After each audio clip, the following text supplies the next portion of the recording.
So welcome back, and I do hope as ever you and your family are keeping well.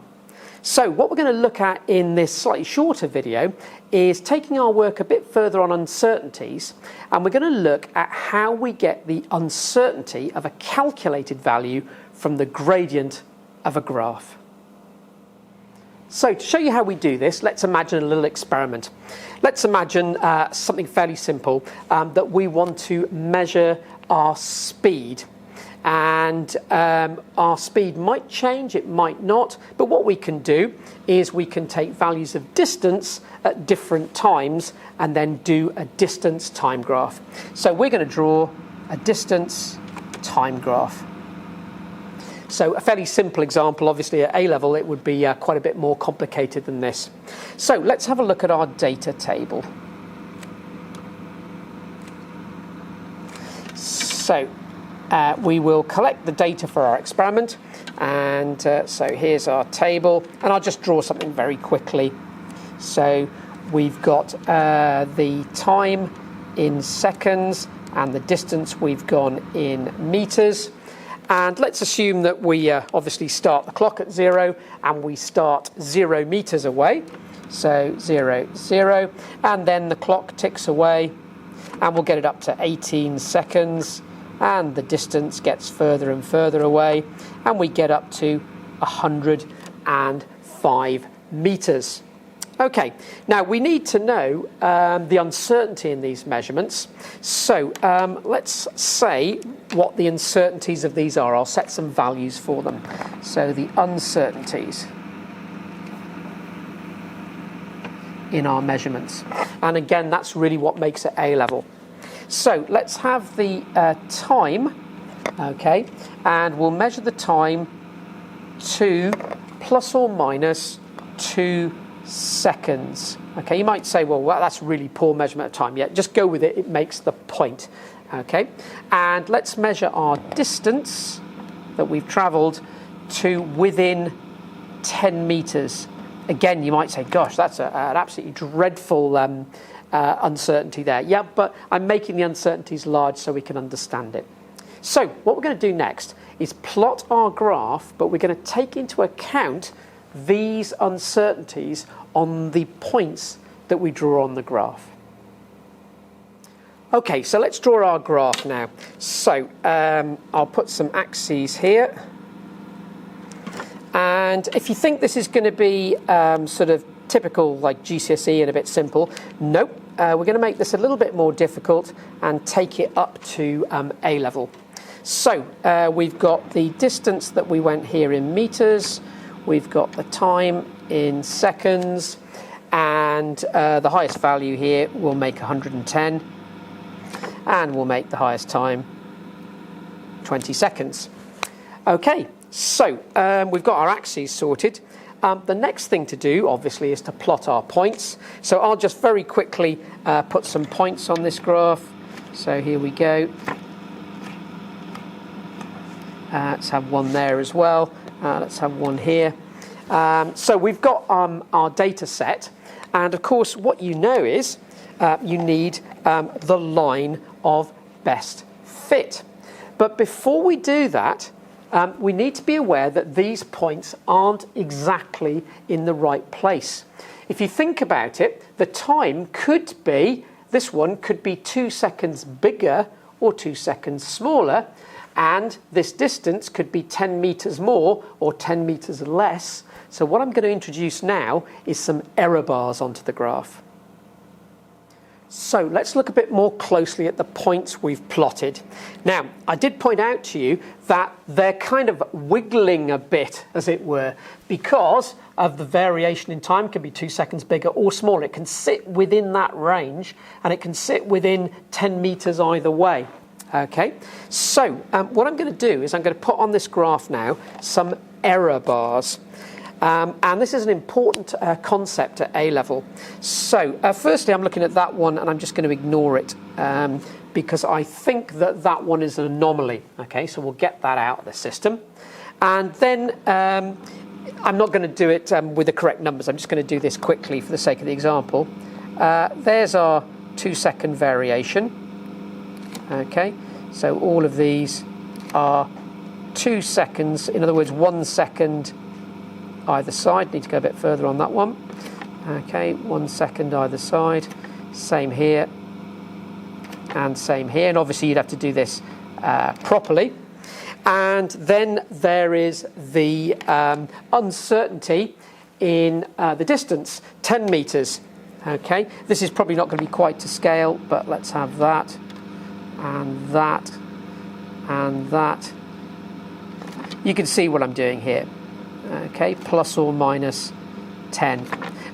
The vertical line I'm drawing now can be the same length as the horizontal line, because the scale here might be 2, 4, 6, 8. So 1 centimetre could be 2 there, and 1 centimetre here could be 10.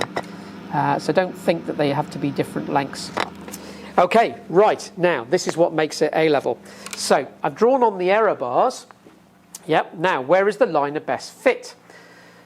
Well, what you try to do is you try to draw a line that goes not through all the points, obviously, but passes through all the little crosses you've drawn, so it's not too high and it's not too low. So at GCSE, you remember, students kind of guess the line of best fit, but now we're not going to guess it, but we've got something to go with. We know sort of where it is. So what I'm going to do now is I'm going to draw on the line of best fit. But when I draw it, give some thought to the fact that the line could be steeper than we thought or shallower than we thought. It's got to lie somewhere within these error bars. Okay, so let's do the best job we can at drawing the line of best fit. So this is the best fit line. Okay, so I'm just going to come over here and do my best to try and draw it, sort of passing through the middle of as many of these error bar crosses as we can. Okay, so I made a reasonable job of that. Now, what I said to you is that the line, is that actually our speed? Because remember, speed is distance divided by time, gradient of this graph. So if we get that gradient, have we got our speed? Well, we could have gone a bit faster or a bit slower. So what I'm going to do now is I'm going to draw on the worst best fit line. In other words, it's still a best fit, but it's kind of the steepest that I can get away with. And then I'm going to draw on the other worst best fit. I'm going to draw the shallowest I'm going to get on this graph. And that will give us the kind of range in which the velocity or the speed that we did lies. So ready for 2 more lines. You actually only need 1 more. So that was our best fit. And now what I'm going to try and do is I'm going to try to draw the steepest that I possibly can that still goes through all the error bars. Okay, so that's this one here. Okay, and there is another one that does the same sort of thing. And if I get that right, that should be, it's tricky with this, but on this scale, but that should be about here. And I'll make it clearer there. Okay. Now, this all looks like a bit of a tangle on my board, but let's just make it clear that the middle one, this one here, okay, is what we hope is the best fit. And then we've got a low one that's the kind of worst best fit, and a steeper one that is kind of the other worst best fit. And they kind of, you can see that one's sort of up as much as the other one's down. So let me label this one here. Okay, in there. That one is the sort of worst best fit line. Okay, so our velocity, or speed in this case, because it's distance and time, lies somewhere between the worst best fit that's steep and the worst best fit that's shallow. And you can see that this sort of change in gradient here will give us some idea of the uncertainty in the speed that we calculate. So we've got some gradients on our graph. Now, over to you when you do your A-level to calculate these gradients correctly. I'll just very quickly whiz through it. You really only need two. You need the best fit and one of the worst best fits.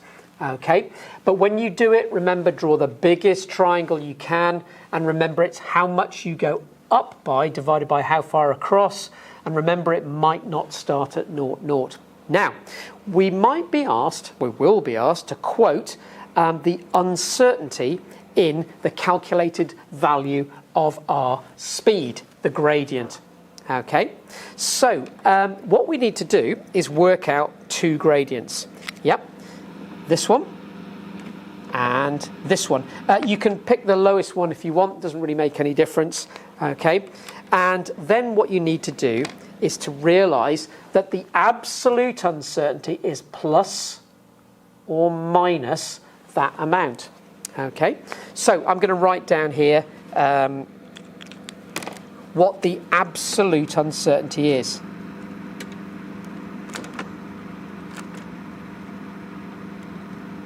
So the absolute uncertainty in the speed that we want, the gradient, is equal to, the difference between,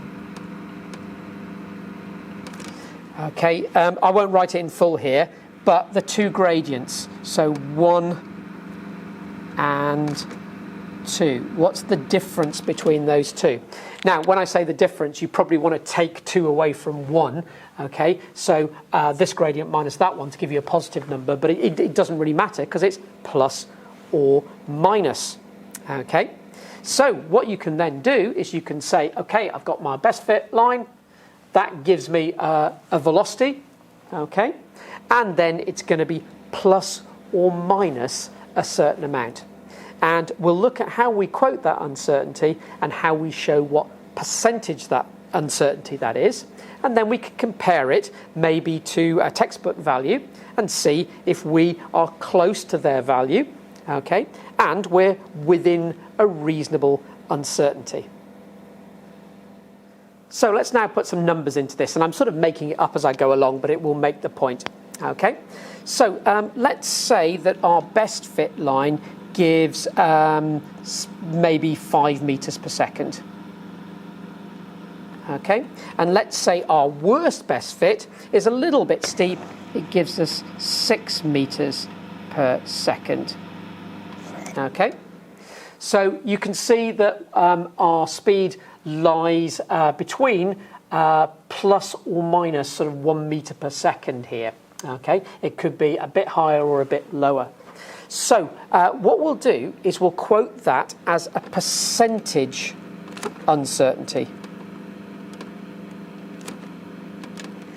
And this will obviously be in the gradient, and the gradient is the speed. So to do that, okay, take the absolute uncertainty in the gradient. Yep. So we've got an absolute uncertainty here of 6 minus 5. So it's the absolute gradient uncertainty. Yep. I might just remind you why it's absolute gradient uncertainty. Absolute is how much you go plus by or how much you go minus by. It's not the two together, if you see what I mean. Okay. Absolute uncertainty is kind of half the difference between the steepest and the least steep. Okay. So you're going to compare your absolute uncertainty with what you think the gradient should be. So the best fit gradient. So if you look at it in this case, our percentage uncertainty in the gradient, or in this case, the percentage uncertainty in our calculated value of speed is the absolute gradient uncertainty divided by the best fit gradient uncertainty. So how do we do that? Well, the absolute gradient uncertainty is plus or minus, well, how much? Well, this one was at 6 and this one was at 5.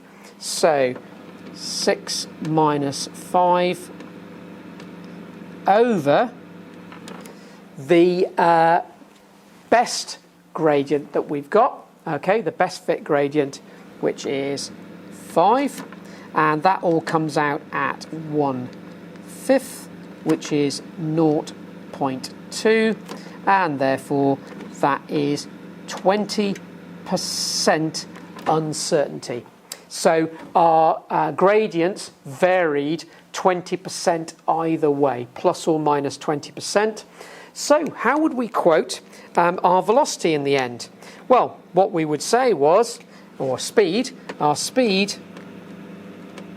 was equal to, okay, so the best value, yeah, which was 5, and then it's going to be too big or too small by 20%. 20% of 5 is 1 meter per second, so it's 5 plus or minus 1 meter per second. So we've used our graph there to show how we can get an uncertainty from the measurements we use to calculate the speed. So you might ask, particularly at A-level, why would we ever bother to do this?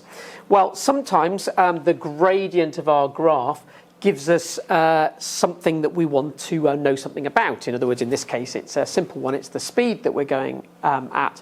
But it could be something like a physical constant or something like that, where it's in the textbook, and we're trying to measure that by using graphical techniques. And in the textbook or in a data book, it might say that that physical constant or that value, even if it's not necessarily a physical constant, is known to plus or minus 1%. So if we get it to plus or minus 20% in our lab, we're not doing a very good job. Whereas sometimes they give you a value and they state the uncertainty, and they give you some numbers to play with, and you plot your graphs or you do your experiment. And if you're fairly close to the value that was given, and the crucial thing is it doesn't make any difference if you get exactly the same value as they give you in the data book, okay? And you might say, well, of course, that's super accurate. No, it's not about getting the exactly same number that you might have in the data book, because what if your uncertainty was 5,000%? Then it's just a pure fluke.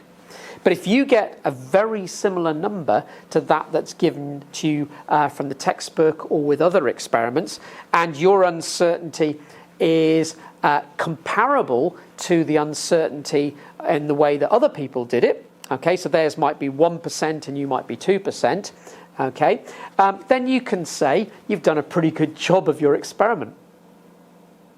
So there we go, lots of things to think about there, and I was commenting on the reliability of your experiment.